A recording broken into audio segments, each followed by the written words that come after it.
Welcome to the Architecture of Insight.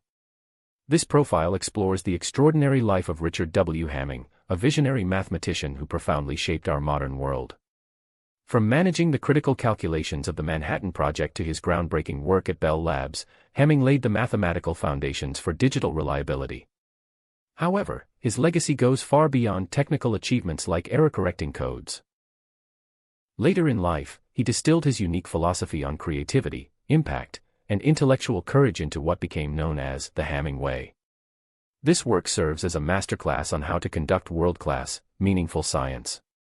Join us as we trace his journey from significant calculations to the enduring wisdom of scientific excellence. True innovation requires a shift in perspective because reliable machines require reliable minds. Richard W. Hamming's journey is built upon three monumental pillars. First, as the mathematician at Los Alamos, he validated critical atomic equations, realizing that simulation would forever change the scientific method. Second, as the inventor at Bell Labs, he developed the very architecture of digital reliability by inventing error-correcting codes and digital filters that make our modern information age possible.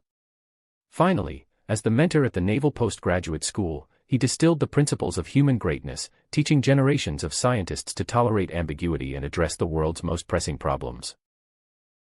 Ultimately, Hamming demonstrated that the true purpose of computing is insight, not merely numbers.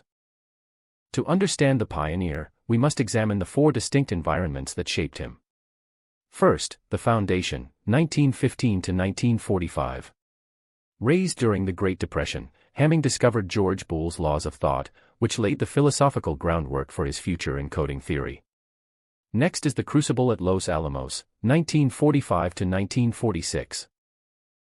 Serving as chief mathematician at the Manhattan Project's computing facility, he transitioned from theoretical mathematics to the high-stakes reality of large-scale computer simulation. Following that, he spent 30 years at Bell Labs as an innovator. Joining the iconoclastic group known as the Young Turks, he invented the Hamming code and the Hamming window, fundamentally transforming telecommunications and digital memory. Finally, from 1976 to 1998, he served as the philosopher at the Naval Postgraduate School, where he dedicated his final decades to teaching the art of doing science and engineering.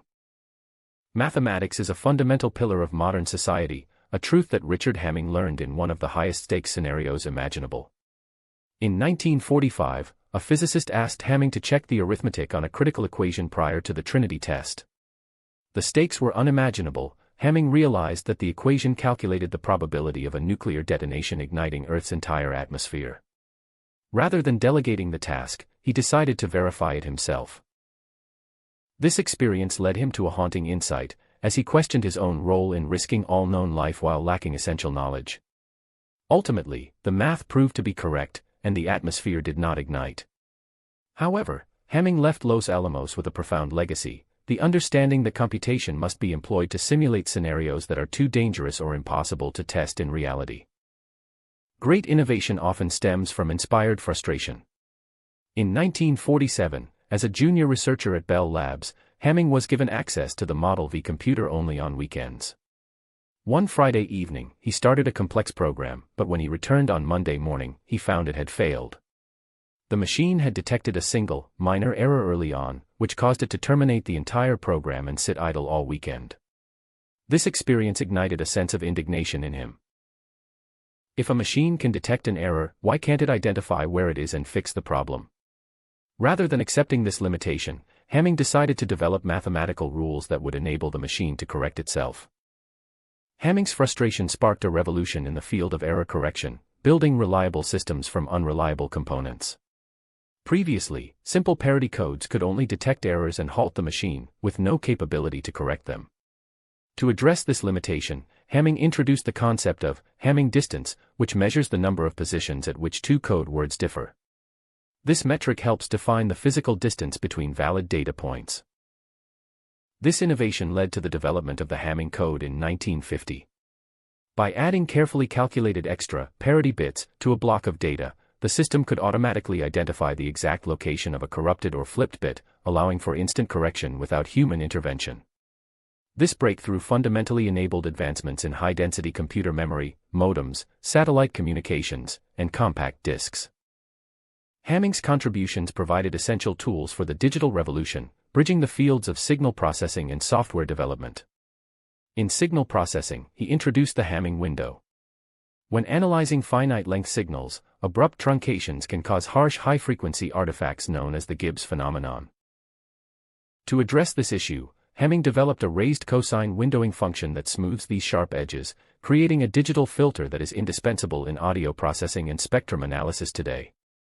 On the software side, Hamming co-developed L2, also known as Bell 2, for the IBM 650 in 1956. This was one of the earliest high-level programming languages, which laid the groundwork for Fortran.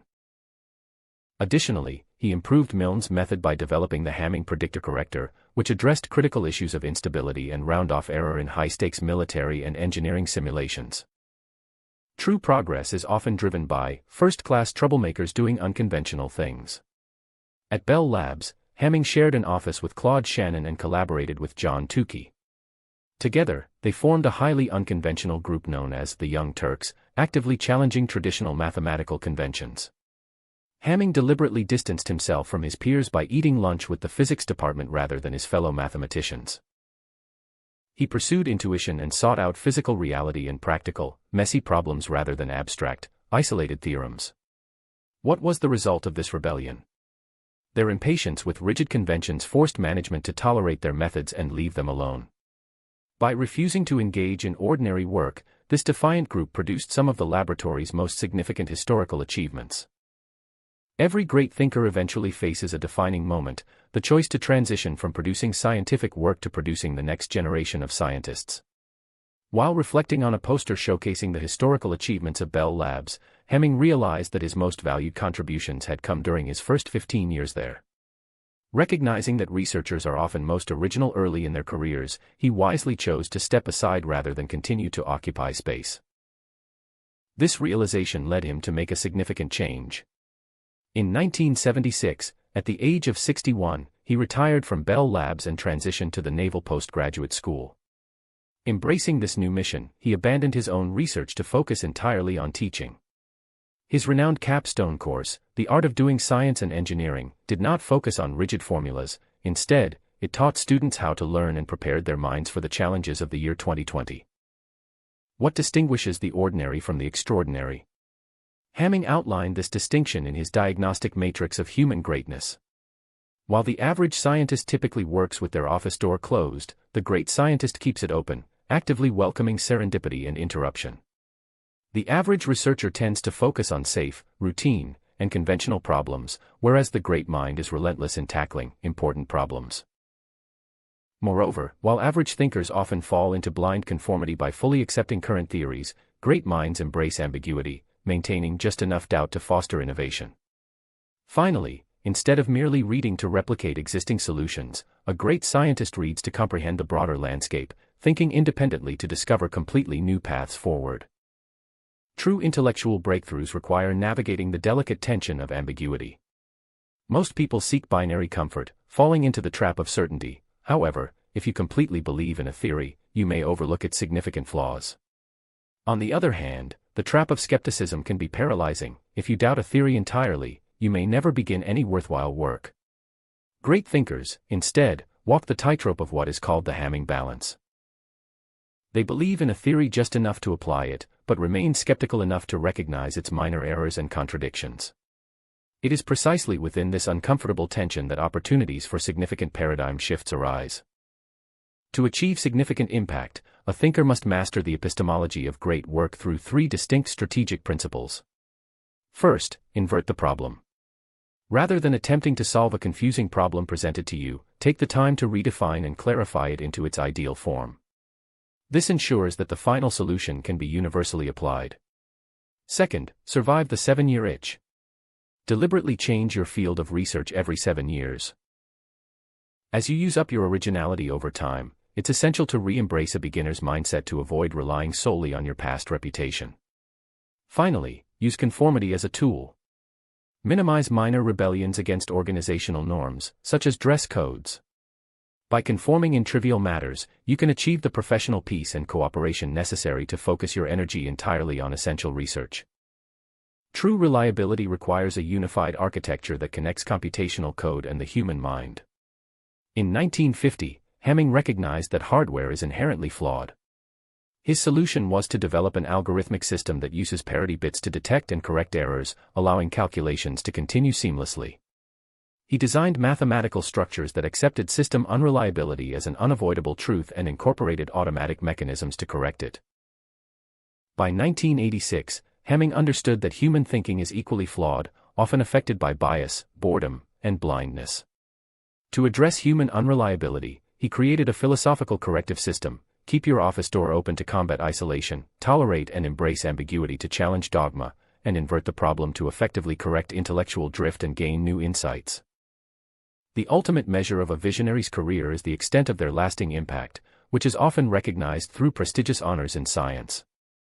In 1968, Richard Hamming received the ACM Turing Award, widely considered the Nobel Prize of Computing, in recognition of his groundbreaking contributions to numerical methods, automatic coding systems, and error-detecting codes. 2 decades later, in 1988, the Institute of Electrical and Electronics Engineers, IEEE, established its highest honor in information sciences, specifically in his name, making Hamming the first recipient of the IEEE Richard W. Hamming Medal. Every legacy eventually crystallizes into an enduring monument of wisdom. Richard Hamming's profound journey leaves behind 3 enduring pillars for future generations. First, the mission. The ultimate purpose of computing is to gain insight, not just to handle numbers. We must never confuse computational volume with true conceptual understanding. Second, the method. The architecture of digital reliability. Hamming demonstrated how we can build robust, self-correcting systems from inherently fragile and imperfect components. Finally, the mandate, a challenge directed at you. True scientific greatness is not a passive result of birth, luck, or circumstance, it is a conscious and deliberate choice. It requires immense courage to keep your door open, tolerate discomfort, and tirelessly work on the world's most important problems.